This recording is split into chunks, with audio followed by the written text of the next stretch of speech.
سلام تماشابینان گرامی، خلاصه خبرهای مهم 4 دکامبر تاجیکستان را از پایگاه خبری بامداد برایتان پیشکش میکنیم. شروع میکنیم از یک نگاه کوتاه به سرخط خبری مهم روز در این برنامه.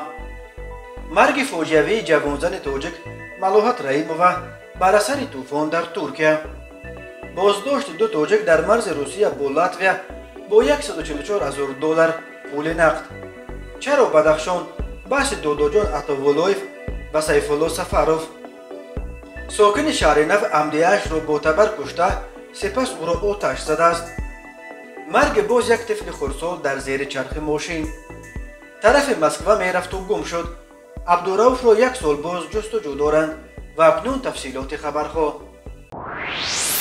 ملاحت رحیمووا سانه تولدش 20 نوامبر سال 1990 شهروند تاجیکستان که در ناحیه ایسینیورت در کنار شهر استانبول ترکیه کار و زندگی میکرد، روز دوشنبه 29 نوامبر بر اثر طوفان شدید خرابی‌آوری که به استانبول و دیگر قسمت‌های ترکیه اصابت کرد به طور فاجعه‌ای به هلاکت رسیده است.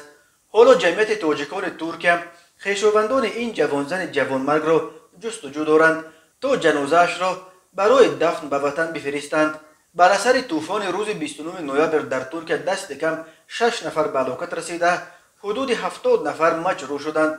طوفان شدید ده‌ها راه و پل و صدها خانه را خراب کرده، بام‌های خانه‌های زیادی را کنده به زمین انداخت. بنا به گزارش نشریه ترکیه، تقریبا در نیمه روز 29 نوامبر 1.8 بمب‌ها بر اثر طوفان کنده شده در کوچه استقلال محله کیرچ نویه ایسینیورت راست به بالای شهروند تاجیکستان ملاحت رحیمووا افتاده است.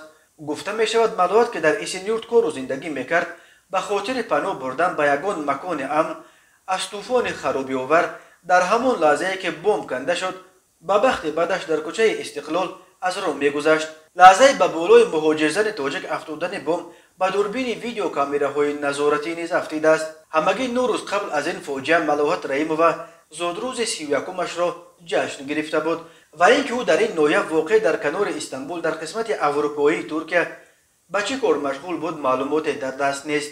درباره خویشاوندان او در تاجیکستان نیز متاسفانه معلومات نیست. حالا جمعیت تاجیکان ترکیه خویشاوندان او را در تاجیکستان جستجو دارد تا جنازه‌اش را به دفن به وطن بفرستند. از همه آنهایی که این جوانزن جوانمرگ را میشناسند خواهش می شود که با این رقم تماس بگیرند: +90 555 100 86 87.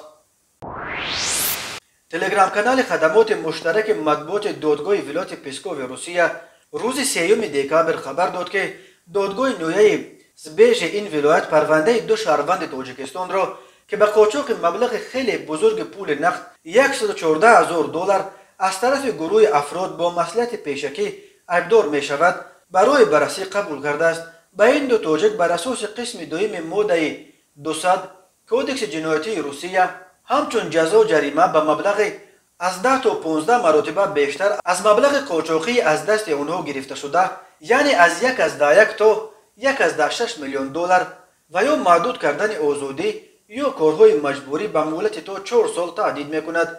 بنا به فریضه مقامات تفتیشاتی ماه سال 2021 این دو شهروند تاجیکستان توسط گذرگاه براچ که در درون ماشین مرسدس $114,000 را غیر قانونی از مرز گذرانند ولی به دست افتادند. تفصیلات دیگر پرونده و همین طور نظر شهروندان تاجیک به قاچاق ایبدار شده دسترس نیست. گذرگاه براچ که در مرز روسیه با لاتویا جایگیر شده است. شهروندان تاجیکستان با چنین مبلغ‌های بزرگ به لاتویا اساساً برای خریدن ماشین‌های کهنه خارجی اساساً ساخت اروپایی می‌روند. لاتویا یک بازار عمده فروش ماشین‌های کهنه از سراسر اروپا جمع آورده برای ماشینخران از کشورهای شوروی سابق به شمار می‌رود. بر علاوه جریمه هنگفت تا $1.6 میلیون آن $114,000 از این دو شهروند تاجیکستان در مرز لاتویا گرفته شده را نیز می‌توانند به فایده دولت مصادره کنند. اعتراض عمومی شبیه 25-28 نوامبر سال 2021 در خاروق بار اول نیست که روی می‌دهد. قطع نظر از سبب چنین اعتراضات پس از عملیات حربی در سال 2012 ولایت مختار کوهستان بدخشان به منطقه بیقرار و ناآرام شونده تبدیل یافته است. چرا چنین است؟ آیا حکومت مرکزی میخواهد در اینجا ترتیبات سختی را جاری کند یا مردم بدخشان آزادترند و اختلاشی و دادخواهی میکنند؟ مقام مختار منطقه یا سابقه زمان جنگ داخلی تا کجا به این وضعیت تأثیر دارند؟ دورنمای وضع اگر اصلاح کرده نشود چی بوده میتواند؟ برای بررسی این سوالها رادیوی آزادی سیفالله سفروف استاد دانشگاه و معاون سابق رئیس مرکز تحقیقات استراتژی نزد پرزیدنت تاجیکستان و داداجان عطاالله روزنامه‌نگار شناخته و رئیس سازمان وطندار را دعوت کرد. به عقیده سیفالله سفروف که از موقع حکومت حمایت میکند سبب ناآرامی‌های اخیر در بدخشان این بود که مسئله بسیار کوچک به سطح بلند برداشته شد، اما داداجان عطاالله بدخشان را جزیره آزادی و پنجشیر تاجیکستان نامیده. گفت حادثه‌های اخیر بدخشان دوام امنیت و خواست حکومت برای شکستن این قلعه ناموس است و بس. سال 1992 2012 و 2018 هم همین بود. و اما در حالی که داداجان عطاالله قضیه اخیر را اغوا و دسیسه نامید، سیفالله سفروف میگوید من در اینجا نه اغوا را میبینم و نه ترساندن اهالی را. اغوا انداختن به فایده حکومت نیست، ترساندن اهالی هم هیچ امکان ندارد. حکومت ارگان‌های حفظ حقوق وظیفه‌شان را باید اجرا کنند. آنهایی که گروگان گرفتند، تیر انداختند، حتما باید دستگیر کند و قضیه آنها را بررسی نماید. به این نمیشود در حکومت. ولی داداجان عطاالله میگوید بدخشان در اکوپاسیون است. از سال 2018 در اینجا یک تشکیلات است که نامش را مجبورم از فرق خوانم: ستاد بین اداروی تأمین امنیت و ترتیبات جمعیتی. حکومت واقعا در دست ستاد است. ولایت را حربی ها، گنرال ها اداره میکنند. هر کجایی که حربی ها مدیریت را به دست میگیرند این عاقبت خوب ندارد و ما این را دیدیم. نخود یک حکومتی که وهم و وایمه میکند که ما این داریم و آن داریم نمیتواند یک جوان 20 ساله گلبدین زیوبیکوف را دعوت کنند و به تیرپرانی دستگیر کنند. اما سیفالله سفروف گفت این صدا در وقتش ضرور بود و هر وقتی که ضرورتش از بین رفت این ستاد هم از بین برده می شود. در پاسخ داداجان عطاالله گفت اگر این ستاد ضرور باشد پس رئیس حکومت و مقامات محلی چی در کار؟ ما میگوییم ولایت مختاری کوهستان بدخشان. مختاریت چیست؟ صاحب اختیاری در اداره دولت. اصلا ریشه بدبختی در آن است که همین ولایت یگان ذره مختاریت، یگان ذره استقلال، یگان ذره صاحب اختیاری ندارد. اصلا مثل همون ولایت سغد و ختلان است و این و آن. ریشه در این است ما فقط میخواهیم یک درخت رو بینیم، جنگل رو نمیبینیم. در یک کشوری که قانون جنگل عمل میکند چطور ما میتوانیم از کنستیتوسیا، از قانون، از عدالت، از حقیقت گپ زنیم؟ باید آشکارا گفت. باز یک بار دیگر میگویم یکی از مقصدهای اساسی حکومت از سال 1992 تصرف کردن شکستن آخرین نقطه، آخرین جزیره آزادی در تاجیکستان بدخشان است و بس. کولاب را تاختند، غرب را تاختند، سغد را تاختند. تنها همین بدخشان بود که میخواهند امروز همین سر بلند را برند. همه حرفهای دیگر دیپلماتیا، کودک بازی و مسخره بازی است و خلاص. و اما سیفالله سفروف گفت با این فکر روزی نیست. در شهر کولاب هم همین گونه یک حادثه بود. به یادتون باشد تانک رفته بود، ارتش رفته بود، یک بنای نرکمافیا را از بین برده بود. وهمه ها همون طور بود که امروز هست. بعدن گپ داداجان چه معنا دارد که سغد را تاختند، کولاب را تاختند، غرب را تاختند؟ چی حکومت تاجیکستان در مرزهای خود حاکمیتش را نباید عملی کند؟ او همچنین گفت اگر رئیس ولایت بدخشان می بود رفته با آدمان جبریدیده صحبت میکرد، با آنها کمک میرساند. داداجان عطاالله گفت اگر او رئیس می بود شرط میماند تا قوه‌های زیادی حربی که در بدخشان هستند از شهرها بیرون کرده شود، بلاک پست ها برداشته شود. اگر تهدید به مرز است مرزبان ها باشند، در شهر پلیس باشد، دیگر قوه ها نباشند، ستاد برهم داده شود، انتخابات آزاد گذرانیده شود، هم انتخابات وکیلان محلی و هم انتخابات رئیس ولایت. تا اگر این چیز نشود هر حاکمی که دوشنبه انتخاب میکند از اراده دوشنبه وابسته است. مرکز مطبوعات ریاست وزارت کارهای داخلی دوشنبه خبر داد که با قرار دادگاه دو راننده نقلیات مسافرکش که برای که اول و بیشتر مسافر را میگیرد مناقشه کرده بودند بر اساس ماده 460 کودکس حقوق ویرانکنی مأموری جمهوری تاجیکستان به میدانباشی گناهکار دانسته شده هر کدام به 5 شبانه روز حبس مأموری محکوم کرده شدند. بنا به اطلاع میلیسای پایتخت، امیرشایف محمد زاکر سال تولدش 1987 استقامت کننده شهر دوشنبه، راننده خطسیر رقم 67 و شمس‌الدین جهانگیر سال تولدش 1999 استقامت کننده شهر دوشنبه، دانشجوی سال چهارم رشته طبی بیتوری دانشگاه اگراری تاجیکستان، راننده نقلیات مسافرکش تمغه استارکس صبح 1 دکامبر تخمیناً ساعت 6:50 در خیابان رودکی در نزد بنای 160 بین هم مناقشه نموده با آواز بلند داد و فغان و شأن و شرف همدیگر را با دشنام‌های قبیح پس زده آسودگی شهروندان و ترتیبات جمعیتی را ویران نمودند. در نتیجه هر دو رانندگان در جای حادثه از جانب کارمندان میلیس بازداشت و به مقامات کارهای داخلی دسترس کرده شد.